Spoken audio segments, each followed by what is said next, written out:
Hello दोस्तों, मैं हूं सीए दिव्या अग्रवाल और आप देख रहे हैं टैक्स विदाउट टीयर्स। उम्मीद करती हूं कि आपको मेरे चैनल का कंटेंट अच्छा लगता होगा। अगर अच्छा लगता है तो दोस्तों मेरे चैनल को सब्सक्राइब कीजिए, साथ ही बने बेल आइकन पे क्लिक कीजिए ताकि आपको रेगुलर अपडेट्स का पता चल सके। इसके साथ साथ आप मुझे LinkedIn, Twitter, Facebook, Telegram, Instagram इन सभी पर फॉलो कर सकते हैं।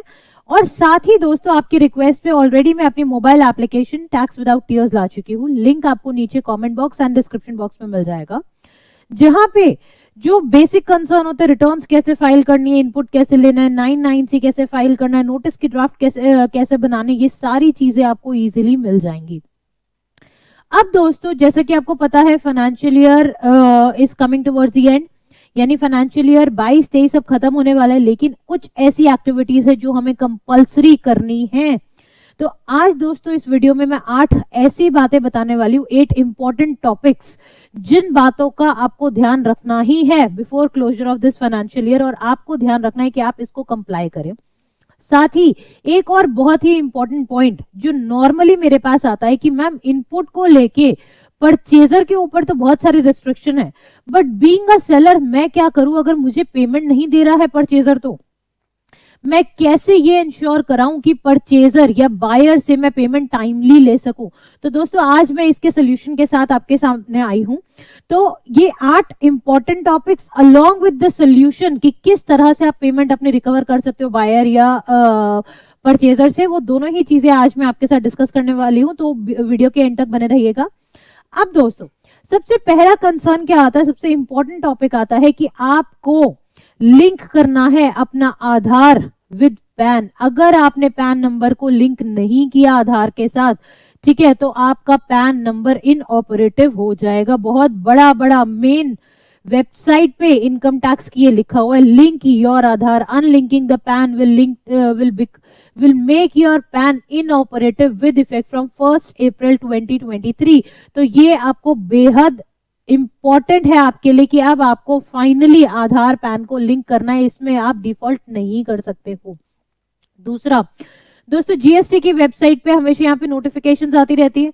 इसी नोटिफिकेशन में बहुत क्लियरली लिखा हुआ है यहाँ पे जो आपके अपडेट्स आते हैं कि भाई अब आपको अगर कॉम्पोजिशन स्कीम में जाना है तो आप सिलेक्ट कर लीजिएगा। नॉर्मल से कॉम्पोजिशन स्कीम में अगर आप जा रहे हैं तो select this composition scheme before 31 मार्च, यानी उसके बाद ही विंडो क्लोज हो जाएगी। तो आपको ये कब तक आप इस स्कीम में जा सकते हो कॉम्पोजिशन स्कीम में, 31 मार्च से पहले आपको सर्विसेज में रजिस्ट्रेशन में एप्लीकेशन के अंदर जाना है। And this facility is available till 31 मार्च 2023।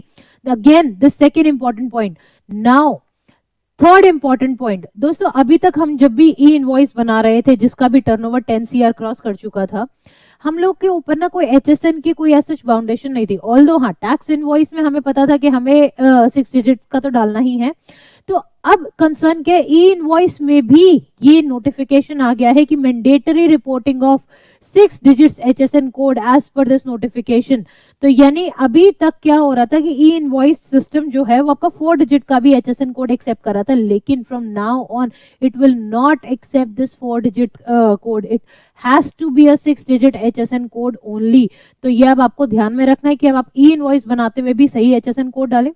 तो ये 3 इंपॉर्टेंट के बातों के बाद दोस्तों fourth important point, very important point है कि अब जब आपका फाइनेंशियल ईयर क्लोजर पे आ गया है, आपने आई एम श्योर फरवरी की रिटर्न भर दी होगी GSTR 1 and 3B।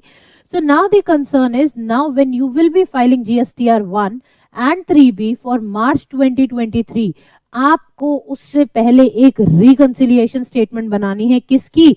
GST input की with 2A 2B along with your books and GST sales की with your 3B GSTR 1 and books।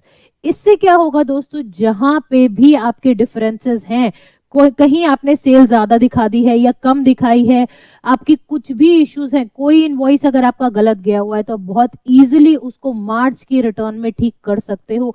इससे क्या होगा, इस कंप्लीट फाइनेंशियल ईयर का इंपैक्ट इसी फाइनेंशियल ईयर में रह जाएगा और आपकी गलतियां भी मिनिमाइज हो जाएंगी। इस फाइनेंशियल ईयर का इंपैक्ट आपको नेक्स्ट ईयर में ले जाने में ही नहीं पड़ेगा।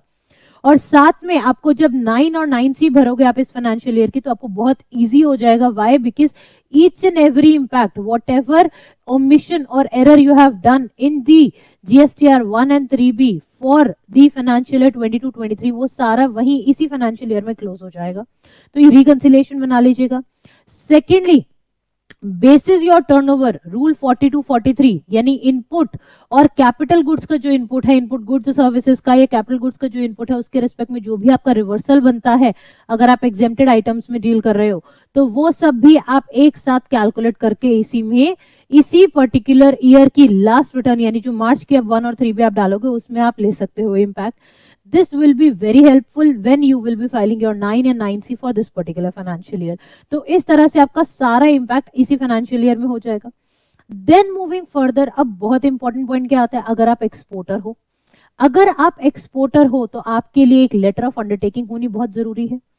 अब अगर आप इस तरह के लेटर ऑफ अंडरटेकिंग देते हो, तो लेटर ऑफ अंडरटेकिंग अप्लाई कब तक करनी चाहिए? तो दोस्तों, अगर अब आप इस फाइनेंशियल ईयर में भी आपको पता है आपको एक्सपोर्ट करना है, तो इट इज प्रेफरेबल कि आप अभी ही लेटर ऑफ अंडरटेकिंग अप्लाई कर दो जीएसटी पोर्टल पे जाके, ताकि आप इजीली हैसल फ्री मैनर में आप अपना एक्सपोर्ट का काम कर सको। आपको किसी भी तरह का कोई इशू ना हो, be it for export of goods, be it for export of services etcetera.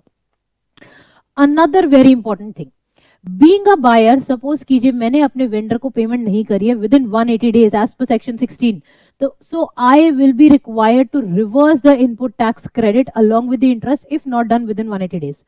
ठीक है, तो अब आपको क्या करना है, जब आप बुक्स को रिकंसाइल कर रहे हो, बुक्स को स्टडी कर रहे हो, तो आज आप ईयर एंड पे खड़े हो, इस ईयर एंड पे आपको ये एनालाइज करना है कि क्या आपने पेमेंट्स कर दी हैं, और अगर नहीं करी है तो वो रिवर्सल भी आपको ध्यान में रखना है। अब इसी के कॉरेस्पॉन्डिंग पॉइंट दोस्तों एक और आ जाता है कि अगर मैं सेलर हूं, तो मैं कैसे ये इंश्योर करूं कि मेरा बायर मुझे पेमेंट कर दे? बिकॉज बायर के साथ तो गवर्नमेंट स्ट्रिक्टनेस बहुत अच्छी तरीके से इंप्लीमेंट कर रही है कि उसको इनपुट नहीं मिल रहा है, उसको इनपुट रिवर्सल हो रहा है, नोटिस एक्सेट्रा आ रहे हैं। बट बीइंग अ सप्लायर मुझे कैसे बेनिफिट होगा, मैं कैसे ये इंश्योर कर सकता हूं कि मुझे टाइमली पेमेंट मिल सके? तो इसके लिए ना दोस्तों एक बहुत ही बढ़िया एप्लीकेशन आई हुई है, रॉकेट पे की एप्लीकेशन है। मैंने यहाँ पे ना उसकी स्क्रीन रिकॉर्ड करके मैं आपको दिखा रही हूँ कि किस तरह से आप क्या कर सकते हो। अगर आपके पास आपका कोई भी वेंडर है जिससे आपको पेमेंट रिकवर करनी है, आपको रॉकेट पे की एक फ्री एप्लीकेशन है वो डाउनलोड करनी है। वो डाउनलोड करने के बाद आपको क्या करना है, कस्टमर की डिटेल डालनी है, और उस डिटेल के बाद मैंडेट क्रिएट करना है, जहां पे आप बताओगे कि आपको कितना अमाउंट कलेक्ट करना है, कितनी इंस्टॉलमेंट्स में कलेक्ट करना है, और क्या आपको वो मंथली, वीकली, हाफ ईयरली, किस तरह से क्वार्टरली, जैसे भी आपको कलेक्ट करना है वो आप अकॉर्डिंगली सिलेक्ट करोगे। आपके पास एक आपको लिंक जनरेट हो जाएगा जो आप अपने वेंडर को भेज दोगे, यानी जो आपके बायर हैं उनको भेज देंगे। अब वहां पे यूपीआई मेथड भी आप फॉलो कर सकते हो और बैंकिंग चैनल के थ्रू भी कर सकते हो। और बैंकिंग चैनल में बेनिफिट क्या है दोस्तों, कि अगर सामने वाला पेमेंट नहीं करता है, उसके पास जैसे ही रिक्वेस्ट आती है तो उसके भी चार्जेस डिडक्ट हो जाएंगे। तो कहीं ना कहीं अब बायर भी ये इंश्योर करेगा कि भाई मेरे बैंक चार्जेस ना डिडक्ट हो, इट इज बेटर कि मैं उसको टाइमली पे कर दूं। तो इसमें डुअल बेनिफिट क्या हो गया, जो बोनाफाइड बायर्स हैं पर वो भूल जाते हैं किसी कारण से पेमेंट ना करना, या कोई भी एबीसी रीजन हो जाता है, तो वहां पे उनको रेगुलर बेसिस पे एक इंटीमेशन जाती रहेगी। और साथ में जो लोग अभी अगर इस तरह के इंटेंशन रखते हैं कि हमें पेमेंट नहीं करनी, तो उनको जब चार्जेस लगते हैं तो वो बाय डिफॉल्ट इस तरह पे पेमेंट करते हैं और आपको आपकी टाइमली पेमेंट रिसीव हो जाती है। सो दोस्तों, ये रॉकेट पे का ऐप आपके लिए ये इंश्योर कर रहा है कि कैसे आप अपनी पेमेंट रिकवर करा सकते हो अपने उन वेंडर से जो आपको टाइमली पेमेंट नहीं कर रहे। और जो लोग टाइमली पेमेंट नहीं कर रहे उनके लिए सेकंड डेटरेंट क्या है कि उनका इनपुट भी रिवर्स हो सकता है as per section 16 of the CGST act. तो अब जब हम फाइनेंशियल ईयर एंड पे खड़े हैं, तो आई एम श्योर आपको जितने भी मैंने पॉइंट्स बताए हैं, यानी ये 8 पॉइंटर्स जो है, ये आप इसको डेफिनेटली फॉलो करने वाले हो, चाहे वो रिवर्सल्स हो, रिकंसिलिएशन हो, एलयूटी हो, एचएसएन कोड का ध्यान रखना हो, लिंकिंग ऑफ पैन एंड आधार हो। तो दोस्तों इन बातों का ध्यान रखिएगा। और साथ में मेरे पास ना एक कंसर्न और आ जाती है कि मैम हमें ना ये बताइए, जीएसटीआर 1 एंड 3B के अंदर रेक्टिफिकेशन करनी है तो हमें अब कैसे करनी है? क्योंकि आपने ये तो बता दिया रिकंसाइल कर लीजिए, आपने ये भी बता दिया कि हमें रेक्टिफाई करना चाहिए, बट हमें रेक्टिफाई करना कैसे है? तो दोस्तों इसके लिए भी मैं बहुत जल्दी वीडियो लेके आने वाली हूँ कि 1 के अंदर अगर आपने कोई B2B ट्रांजैक्शन को B2C में ट्रीट कर लिया है, B2C को B2B में डाल दिया है, या वाइस वर्सा, या गलत GST नंबर एक्सेट्रा डाल दिया है, तो कैसे हमें उसको अमेंड करना है, कैसे हमें उसको रेक्टिफाई करना है, और GSTR 3B में कैसे डीलिंग करनी है।